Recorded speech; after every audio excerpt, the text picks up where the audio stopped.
Oo. Ay, kinayaban mo to. Oo, gato, oh. Thank you. Ang mura na yan para sa inyo. Oo. Dahil na kailangan. Kayo, ha? Oh, ano nangyari? Ba't walang aircon? Sir, hindi daw po kakayanin ng generator yung aircon. So, pinrioritize na lang muna namin yung mga computer at iba pa mga gamit. Hindi kakayanin yung aircon. Eh kayo, kaya nyo pa ba? Ang init-init dito, ah. Mag-half day na lang kaya tayo, tapos tuloy nyo lang yung mga ginagawa nyo sa mga bahay nyo. Oh my God. Thank you, sir. Diyos ko, feeling ko himatay na ako dito sa init. O yun na nga eh, hindi ko naman papayagan na magkaganito kayo at magtrabaho kayo ng ganito. Yay! Makakatipid akong 2.5! Ano to, 5? Eh, ito po, sir, oh. Tere. Hindi ko na siya kukunin, no? Ha?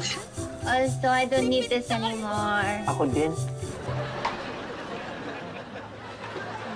Oh, Tara.